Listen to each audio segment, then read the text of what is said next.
Bonjour les amis, Willy Ngoma est tombé sur les champs de bataille et les commentaires vont dans tous les sens. Que s'est-il réellement passé? Est-ce qu'il a été tué par des drones ou est-ce qu'il a été tué par des Rwandais? Ça ne peut pas être les deux à la fois. Nous avons posé la question à un combattant sur terrain.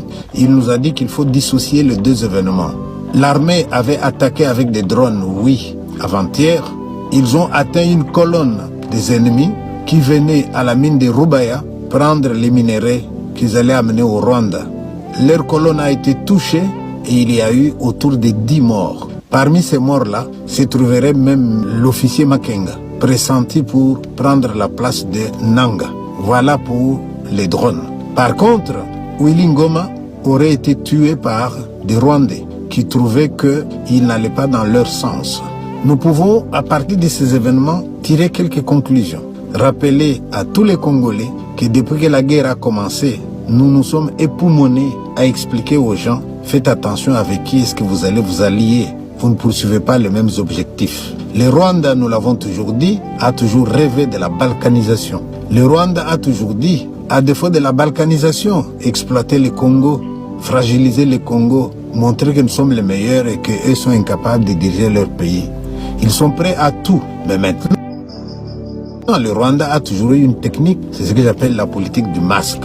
Les Rwandais viennent, ils veulent attaquer le Congo, il leur fallait un masque. Vous le savez très bien, ces masques, c'est fait le président Laurent Désiré Kabila, qui nous ont présenté comme étant leur leader, comme étant un lumumbiste, alors que vous savez très bien, lorsque le président Kabila est arrivé, derrière lui, il y avait des gens qui les surveillaient. Il y avait des Tutsis derrière lui qui surveillaient la moindre signature, qui lui interdisaient même d'aller rencontrer un Tshisekedi, par exemple. Les mêmes Rwandais, vous le savez très bien. Au moins, ils sont venus pour attaquer le Rwanda. Ils ont mis un Hutu devant, un certain Bizimungu. Comme ça, ils allaient dire, c'est pas un truc ethnique.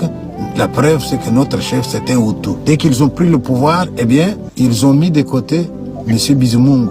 Tout le monde était témoin. Ils ont pris Kabila, d'accord. Et il est où Kabila aujourd'hui? Ça a toujours été leur technique. Présenter quelqu'un et vous suivez, mais derrière, il y a autre chose. Donc, tout celui qui est allé rejoindre les Rwandais, il devrait se poser la question, mais qu'est-ce que je vais chercher là?